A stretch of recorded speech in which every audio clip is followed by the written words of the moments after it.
proses pengangkatan. Siswa SMA Negeri 1 Oku Selatan antusias mengikuti pembelajaran industrialisasi hulu migas dari SKK Migas Perwakilan Sumatera Bagian Selatan dan salah satu komunitas. Siswa dikenalkan tentang industri hulu migas, multiplier efek, kontribusi pada daerah serta regulasinya yang diharapkan dipahami siswa.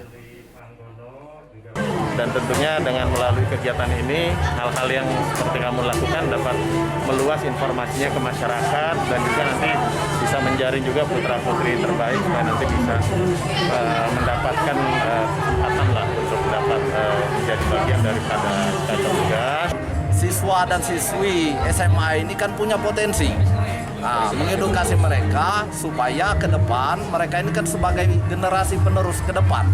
Nah, siapa tahu mereka berminat untuk bekerja, misalnya kan di SKK Migas, sehingga paling tidak mereka sudah tahu apa itu hulu migas ataupun dari hilir. Pengenalan tentang industri hulu migas penting sejak dini dikenalkan agar pemahaman industri hulu migas. Setia Budi, Kompas TV, Ogan Komering Ulu Selatan, Sumatera Selatan.